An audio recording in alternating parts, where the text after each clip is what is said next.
नमस्कार। History class 11th unit second. तो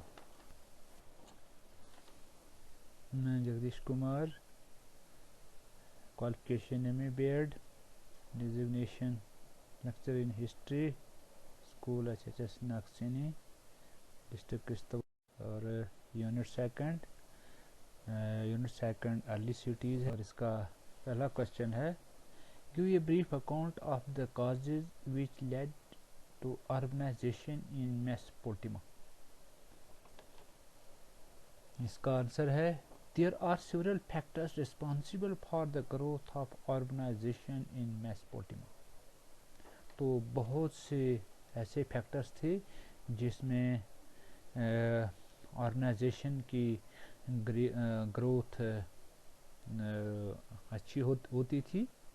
The more significant contribution towards the growth of organization, तो organization के growth का सबसे बड़ा कारण था in Mesopotamia was made by highly productive agriculture। तो वहाँ की जो ज़मीन थी, जो लैंड थी, वो बहुत ही प्रोडक्टिव थी, फसल उसमें बहुत अच्छी आती थी। The land was fertile, it encouraged agriculture। Land वाली फर्टाइल थी, बहुत अच्छी फसल आती थी, और इसमें एग्रीकल्चर जो खेती बाड़ी में बहुत बड़ा बढ़ावा था, मिल रहा था। The main crops grown here were wheat, barley, date palm etcetera. तो उनकी जो मुख्य पैदावार थी वो गेहूँ थी, जौ थी और खजूर के पेड़ थे। Due to natural fertility soil there was no lack of pasture for animals. Due to natural fertility थी, ज़मीन बहुत अच्छी थी, फसल बहुत अच्छी थी, और जानवरों के लिए भी कोई स्थान नहीं बचा था, हर जगह खेती होती थी। The animals were not used as a source of milk. तो उस ज़माने के लोग जो थे वो जानवरों को भी पालते थे अपने फ़ायदे के लिए, उनसे वो दूध हासिल करते थे, मीट प्राप्त करते थे और ऊन भी प्राप्त करते थे, जिससे अपने लिए कपड़े बनाते थे। But they were use in agriculture, और उन जानवरों को वो एग्रीकल्चर में भी इस्तेमाल करते थे हल चलाने के लिए, and as a mode of transportation, और उन पर सामान भी एक जगह से दूसरी जगह उठाकर ले जाते थे। Water transport, the availability of apt water transportation facility was a prerequisite for the growth of urbanization। तो वाटर फैसिलिटी भी अवेलेबल थी, और पानी के जरिए भी वो बहुत सारा सामान किश्ती बेड़ा बनाकर एक जगह से दूसरी जगह पहुंचाते थे, और उसमें बहुत बड़ी आसानी रहती थी। तो अक्सर जितने भी शहर जो जिनकी ईजाद हुई, जो डिस्कवर किए, वो दरिया के किनारे थे, जहाँ पर पानी उपलब्ध होता था बहुत ज़्यादा तादाद में, और वो किश्तियाँ वगैरह बनाकर उनसे बहुत सारा सामान आर पार ले जाया करते थे, ढोने का काम करते थे। Lake of metal and stone play a key role in the development of each and every town.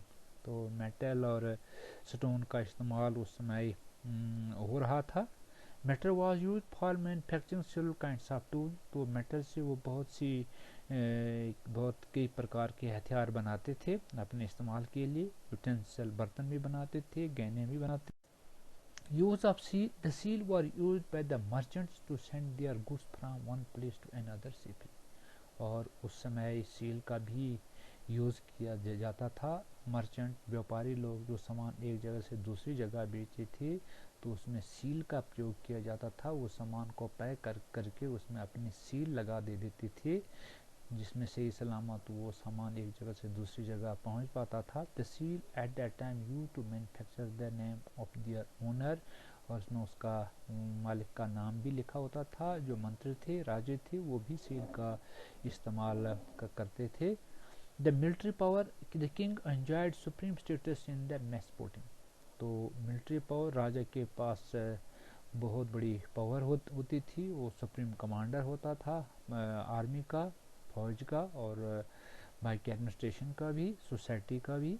He enjoyed extensive right, उसके पास बहुत इख्तियारात होते थे। He use the rule in the name of gods, वो हुकूमत करता था, रूल करता था ईश्वर के नाम पर। His main duty was to serve the chief deities of the cities and to protect the city। तो उसका काम, मुख्य काम जो था वो शहर में चीज़ें पहुंचाना और उस शहर की प्रोटेक्शन करना, उसको बचाना, उसकी देखभाल करना, दुश्मन से बचाना। He made labor compulsory for rendering services to the town duties and construct a temple।